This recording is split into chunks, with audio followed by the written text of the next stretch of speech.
బంధువులారా ఏం చెప్పాలో ఆనందంతో మాటలు రావట్లేదు. శ్రీధర్ అన్న కాంగ్రెస్ పార్టీలో అనేక సార్లు పోరాటం చేసినప్పుడు రామగుండంలో పౌరస్ కావాలంటే బస్సు యాత్ర చేసినప్పుడు అందరు అధికారులను నాయకులను తీసుకొని రామగుండంకి వచ్చింది.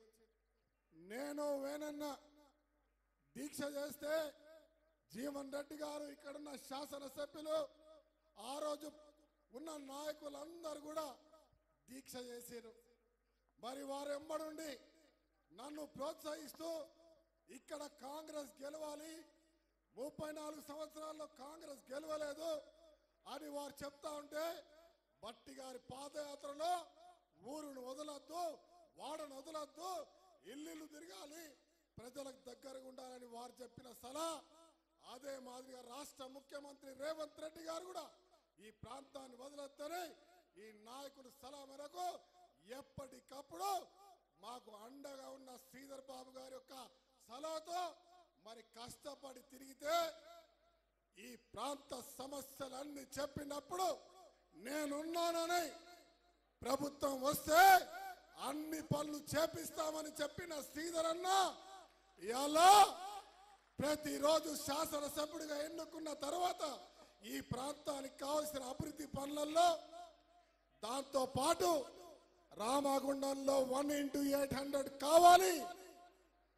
మా ప్రాంతానికి లిఫ్టులు కావాలి, రామగుండానికి పూర్వ వైభవం కావాలి అని అనేక మార్లు చెప్తా ఉంటే పొద్దున సాయంత్రం కనబడ్డప్పుడు చెప్తా ఉన్నా అతన్ని విసుక్కోకుండా మన ప్రాంత ప్రజల గుండె చప్పుడు ఆ చివరి కోరిక మన యొక్క కళ మన ప్రాంతానికి వెలుగులు తేవాలని ఒక ఆలోచన ఈ ప్రాంతంలో ఉన్న ప్రతి ఒక్కరి మనోభావాలు తెలిసిన వ్యక్తిగా ఎప్పటికప్పుడు సహకరిస్తూ మరి బట్టన్నకు కూడా చెప్తా ఉంటే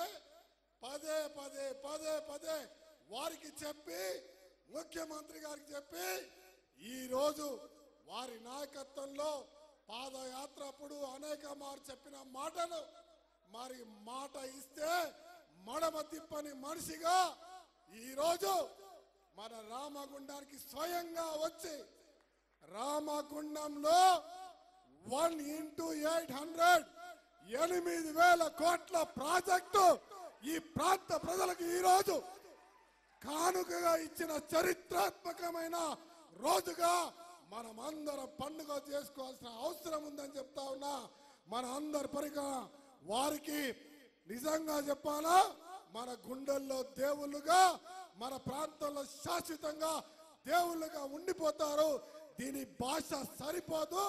దీనికి సహకరించిన పన్నం ప్రభాకర్ గారికి, మా జీవన్ రెడ్డి గారికి, విచ్చన్నకు, వివేకన్నకు, లచ్చన్నకు, వినోదన్నకు, వేణన్నకు కూడా నేను శతకోటి వందనాలు తెలియజేస్తా ఉన్నా. భాష సరిపోతలేదు, చెప్పడానికి భాష లేదు. ఈ ఆనందం చెప్పరానిదని మాత్రం చెప్తా ఉన్నా. ఒక్కసారి నిలబడి గట్టి చప్పట్లతో అన్నకు, రాష్ట్ర ప్రభుత్వానికి, ముఖ్యమంత్రి గారికి, బట్టి గారికి జయ పలకాల్సిందిగా ఒక్కసారి గట్టిగా చప్పట్లతో వారికి ధన్యవాదాలు తెలుపుతాం. అన్నా